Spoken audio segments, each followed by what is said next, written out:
పిల్లగాడేంటి road మీద నిలిచిపోయిన వర్షపు నీళ్ళలో ఏమో చేస్తున్నాడు, నిలిచిపోయిన నీళ్లు పంపించేందుకు ఏమైనా ప్రయత్నాలు చేస్తున్నాడా ఏంటి అని అనుకుంటున్నారా? లేదు లేదు, అంతకంటే చాలా ముఖ్యమైన పనిలో ఉన్నాడు. అయితే జైపూర్లో కుండపోత వర్షాలు బీభత్సం సృష్టించాయి. మోకాళ్ల లోతు నీటిలో చిక్కుకున్న రోడ్లు వాహనాల రాకపోకలకు తీవ్ర అంతరాయం కలిగించాయి. నగరవాసులు తీవ్ర ఇబ్బందులు ఎదుర్కొంటున్నారు. ఈ వానల వల్ల అందరి మాటేమో గాని ఈ యువకునికి మాత్రం ఎవరికీ రాని కష్టం వచ్చింది. ఇలాంటి కష్టం కాదిది. పగోడికి కూడా ఇలాంటి కష్టం పరిస్థితి రావద్దు అనుకునేంత పెద్ద కష్టమే వచ్చి పడింది పాపం.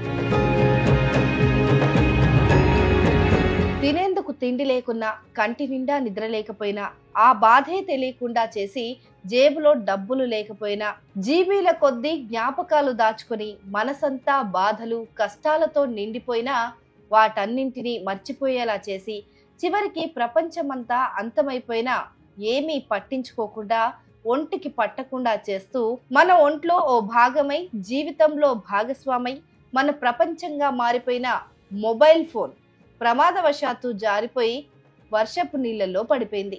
వేలు విలువ చేసే ఆ ఫోన్ ఒక్కసారిగా వర్షపు నీటిలో జారి పడిపోవటంతో తన గుండెనే జారిపోయినంత పని అయింది. సాధారణంగా చేయి జారి కింద పడితేనే గుండె పగిలేంత పని అవుతుంది.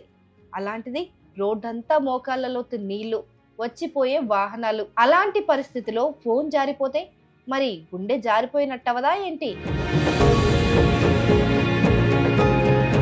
ఫోన్ మాట్లాడుతూ వస్తున్నాడో, రీల్స్ చూస్తూ వెళ్తున్నాడో, చాటింగ్ చేస్తూ నడుస్తున్నాడో, లేదా సెల్ఫీ తీసుకుందామని తీశాడో, మొత్తానికి ఆ యువకుడి గ్రహచారం బాలేక ఫోన్ జారిపోయింది. ఇక అప్పుడు ఆ యువకుని పరిస్థితి చూడాలి.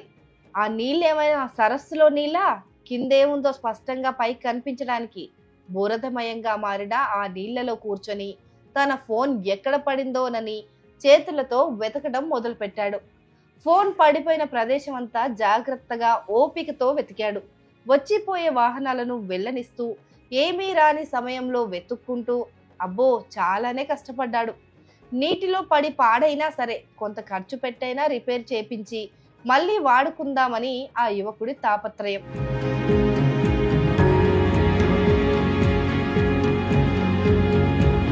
జలమయమైన వీధిలో, మోకాళ్ల లోతు నీటిలో తనకు ఎంతో ఇష్టమైన ఫోన్ను వెతుకుతూ కష్టపడుతున్న దృశ్యాలు మాత్రం కదిలిస్తున్నాయి.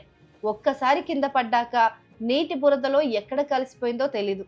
ఎంత వెతికినా, ఎంత ప్రయత్నించినా ఆ ఫోన్ జాడ దొరకలేదు.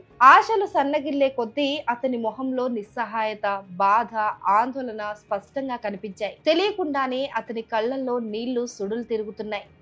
చివరికి ఫోన్ దొరకదని నిర్ధారణ అవ్వగానే రోడ్డు పక్కన ఫుట్బోర్డు మీద కూర్చొని వెక్కి వెక్కి ఏడవడం చూస్తే ఎవ్వరికైనా బాధ కలగక మానదు.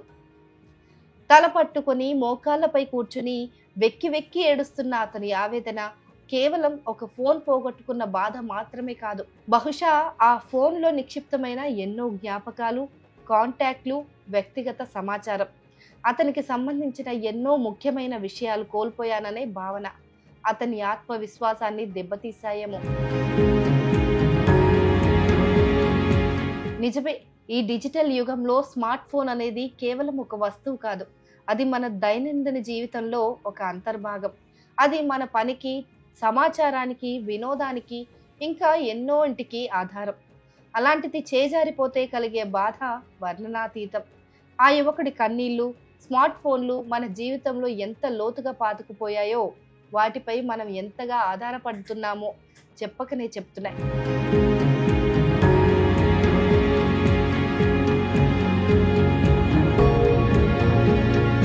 ఆ వీడియో చూసిన నెటిజన్లు సైతం తీవ్ర భావోద్వేగానికి లోనయ్యారు. పాపం ఎంత బాధపడుతున్నాడో, అతని ఆవేదన అర్థం చేసుకోగలను అంటూ కమెంట్లు పెడుతున్నారు. ఒక చిన్న ఫోన్ పోతే ఇంతలా ఎడవాలా అని కొందరు భావించవచ్చు. కానీ ఆ యువకుడికి అదెంత ముఖ్యమో, దాంతో ఎంత భావోద్వేగ బంధం ఉందో తెలీదు. ఏదేమైనా ఈ ఘటన స్మార్ట్ ఫోన్ల ప్రాధాన్యతను, వాటిని కోల్పోతే కలిగే మానసిక వేదనను కళ్ళకు కట్టింది.